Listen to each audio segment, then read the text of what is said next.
Which of the following statement is और are correct. सबसे पहले तो करेक्ट को आप सर्कल में डालें, पूछा है क्या सही है about national pension scheme for traders, shopkeepers and self employed person. चलिए देखते हैं। पीआईबी से न्यूज बनाई गई और पहली स्टेटमेंट कहते हैं it is a voluntary and contributory pension scheme. ये एक पेंशन स्कीम है जो कि वॉलेंटरी बेसिस पे और कॉन्ट्रीब्यूटरी बेसिस पे ज्वाइन करी जाती है। Under the scheme 50% monthly contribution is payable by the beneficiary and equal matching जो होती है वो सेंट्रल गवर्नमेंट के द्वारा दी जाती है। तो यहाँ पे 50% बेसिकली अगर एक्स अमाउंट दिया जा रहा है हर महीने तो इसका x/2 मतलब 50% वो आपको बेनिफिशियरी खुद देता है और x/2 सेंट्रल गवर्नमेंट के द्वारा दिया जाता है। पॉसिबल है any income tax payer can join the scheme. कोई भी इनकम टैक्स पेयर जो है वो इस स्कीम को ज्वाइन कर सकता है। सोचिए इसके बारे में, फिर करते हैं एक डिस्कशन। चलिए डिस्कस करते हैं।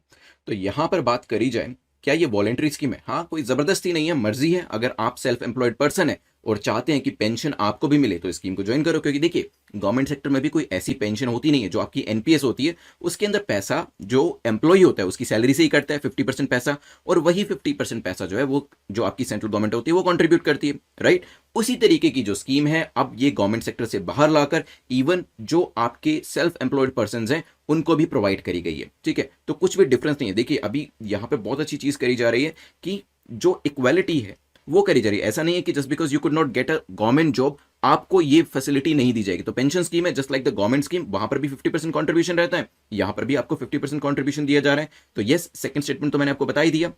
और ये वॉलेंटरी बेसिस पे, देखिए एक अच्छी चीज ये भी है जब आप सेंट्रल गवर्नमेंट या गवर्नमेंट के अंदर होते हैं तो ये चीज आपके लिए वॉलेंटरी नहीं होती। अगर आप में से कुछ लोग जो होंगे सेंट्रल गवर्नमेंट या स्टेट गवर्नमेंट में काम कर रहे होंगे और वहां पर एनपीएस का पैसा कटता होगा, देखिए वो तो कटेगा ही कटेगा, आपके पास चॉइस नहीं है कि आप ना कटवाएं। ये चीज ध्यान रखिएगा। 50% पैसा आपकी तरफ से कंट्रीब्यूट किया जाता है, इक्वल मैच जो है वो गवर्नमेंट के द्वारा किया जाता है। लेकिन यहां पर सेल्फ एम्प्लॉयड पर्सन के पास पहली बात तो चॉइस है, ये उसके लिए वॉलेंटरी है। वो चाहे तो स्कीम को ज्वाइन करे या चाहे तो ना करे, ठीक है। यहाँ पे पहली जो स्टेटमेंट है वो भी आपकी ठीक हो जाती है। लेकिन यहाँ पे this is not for every self employed person, but कुछ कंडीशंस हैं जो मैं आपको बता देता हूं। पहली बात तो 18 से 40 साल की आयु के जो ट्रेडर्स होते हैं उनके लिए स्कीम है जिनकी एनुअल टर्न ओवर 1.5 करोड़ से ज्यादा ना हो, एंड उनको ईपीएफओ का मेंबर भी नहीं होना चाहिए, क्योंकि ऑलरेडी ईपीएफओ या ईएसआईसी, एमपीएस या पीएमएसवाई के वो अगर मेंबर होंगे तो उनको वहां से ऑलरेडी बेनिफिट मिल ही रहा होगा। और एन इनकम टैक्स पेयर, तो वो जो चीजें हैं कंडीशनैलिटीज यहाँ पे रखी गई हैं।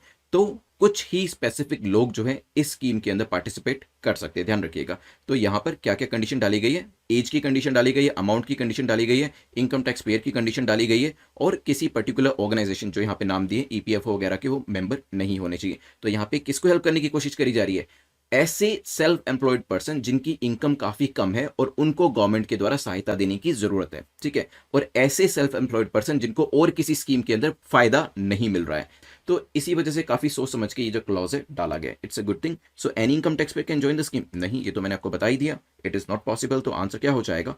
ए will be the correct answer. This is not for the people who are associated with EPFO. This is not for the people जो कि 1.5 करोड़ से ज्यादा कमा रहे हैं पूरे साल के अंदर, या फिर उनकी एज जो है 18 से कम है या फिर 40 से ज्यादा है। ध्यान रखिएगा।